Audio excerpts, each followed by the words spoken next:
Hi, welcome to Living and Learning with ADHD. My name's Kristen, I'm a qualified teacher, and I thought I'd make a quick video just talking about the different university qualifications that I had. Although, I do like a good pun, and I am from Australia, so perhaps you could call them qualifications. Oh, it's terrible.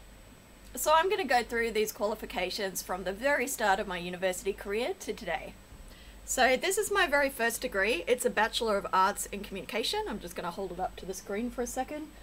In case you're wondering why I've got my last name kind of covered over with a sticker, I'm not quite sure how much of myself I want to reveal at this stage, just for privacy reasons. And so I think I'm going to go by my first and my middle name, which is Kristen Margaret.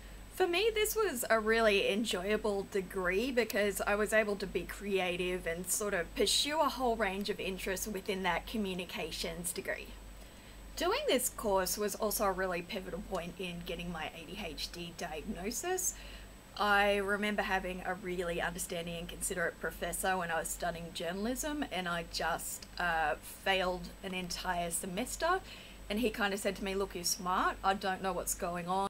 I don't know how many of you with ADHD have this, but I also have some sensory or auditory processing challenges. Quite often it's really hard for me to discriminate what someone's saying when there's multiple sounds going on. So for example, during that time, we were doing a journalism class and I was trying to listen to him, but also heaps of people were typing.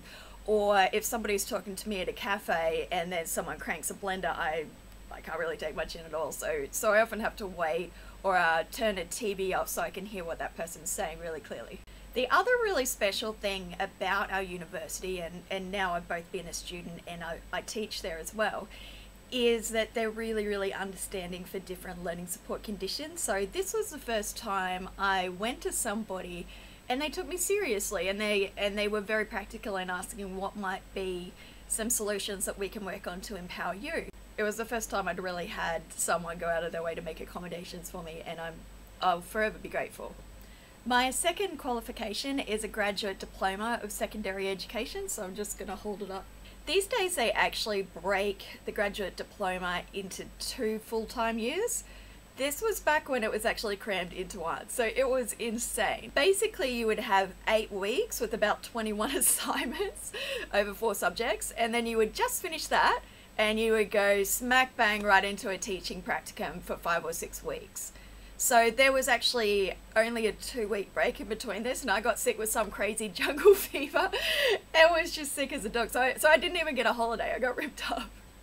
Having completed that degree, I went out and did mainstream high school teaching for 2.5 years, and I think that gives me a really good insight into the practicalities and realities of today's classroom. Also, the pracs that I had were really great. They were both very different. The first was as a mainstream English teacher, and the second was my personal favorite, and it was in a learning support unit at what's still to this day my favorite school. For me, the fact that this school had what was called a learning support was really special. So that wasn't, where you have your mainstream classes and then you just have your special education unit. And this is the area that I'm passionate about. So it's students, they don't exactly fit either of those categories.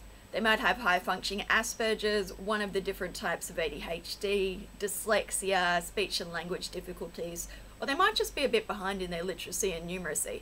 And what this classroom did was it brought them together in small groups where they could be helped out. My third qualification is what's called the Graduate Certificate in Inclusive Education now, and I'm just going to hold it up. Back then it was called the Graduate Certificate in Education, and the subtitle was Teaching for Diversity, Disability and Learning Difficulties, which again is kind of that learning support area that I was interested in.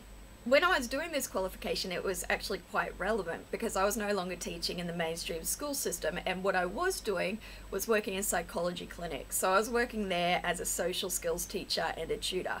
And again, it was those children who tended to be on the autistic spectrum or have Asperger's.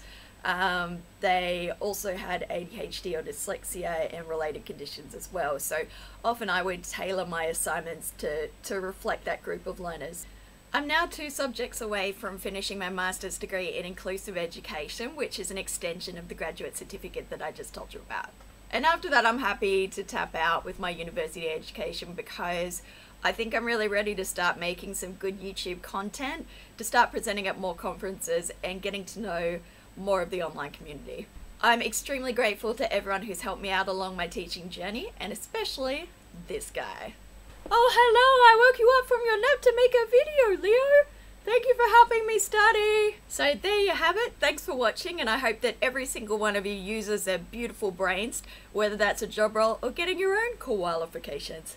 Tell me all about it in the comments below. Thanks for watching. See you next time.